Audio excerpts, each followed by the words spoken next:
When do mountains speak, or do they simply wait for someone patient enough to truly listen? Two silent keepers of time. In Gilgit-Baltistan, mountains are more than just land. They are witnesses, silent keepers of time, standing long before us and lingering long after we are gone. Trace history written in stone.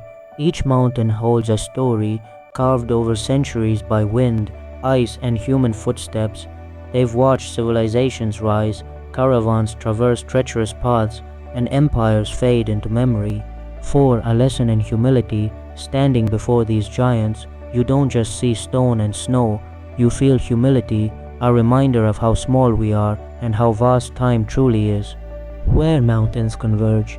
Gilgit-Baltistan is one of the rare corners of Earth where the world's greatest mountain ranges meet. Karakoram, Himalaya, Hindu Kush. This is more than geography, this is the very heart of the world's mountains. 6. The mountains remember. These mountains remember everything, wars and peace, silence and storms. While humans write history on paper, mountains etch it in stone.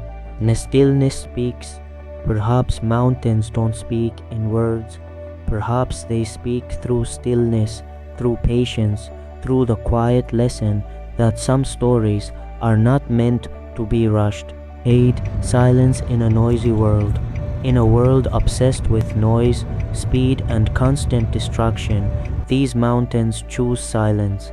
And in that silence, they teach us what we've long forgotten. Haley Smalls, listen, remember, to slow down, to listen, and to remember that not everything powerful needs a voice.